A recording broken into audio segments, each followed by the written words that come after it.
ძლიერი საქართველოს ერთ-ერთმა ლიდერმა ალეკო ელისაშვილმა უფლებადამცველთან ერთად ალი ბაბაევის წინააღმდეგ ვერის პოლიციაში საჩივარი შეიტანა. საქმე ეხება დაპირისპირებას, რომელიც მათ შორის 2 დეკემბერს მოხდა, რის შემდეგაც ალეკო ელისაშვილი დააკავეს და 12 დღეში გირაოთი გაათავისუფლეს. მას სისხლის სამართლის საქმეს პოლიტიკური ნიშნით დევნას ედავებიან. ალეკო ელისაშვილის მომდევნო პროცესი 6 თებერვალს არის შეანიშნული.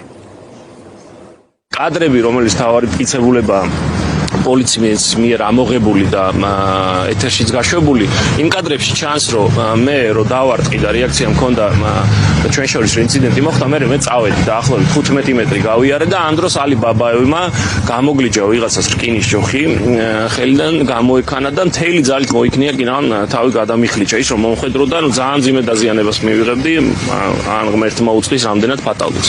შესაბამისად ამაზე ყურს არ იბერხავს პოლიცია, ნორმალური ქვეყანა რო ვიყოთ, ალი ბაბაევი იქნებოდა ახლა დაჭერილი და მის წინააღმდეგ იქნებოდა სისხლის სამართლის საქმე აღძრული და ახლა პოლიცია ყურს არ იბერხავს, ჩვენ მოვიდით ეს განცხადება შევიტანოთ. მეტი არა ჩემი მტერი ამაზე ახლა ისე დაფასურდა როგორც საჭიროა, მაგრამ ყოველ შემთხვევაში ჩვენ როგორც კანონის პატივისცემელი ხალხი ამას გავაკეთებ. 2 დეკემბერს ალექსანდრე ელისაშვილის წინააღმდეგ ალი ბაბაევმა განახორციელა დანაშაულებრივი ქმედება, მან მიპარვით რკინის ჯოხის ჩარტყმა სცადა თავის არეში, თუმცა შემთხვევითობით მოახერხა რომ აერიდებია აღნიშნული მოქნეული რკინის ჯოხი, რაც ნიშნავს კანონმდებლობით ეს 100 მერვე მუხლს, ეს არის 19 მერვე გლობის მცდელობა.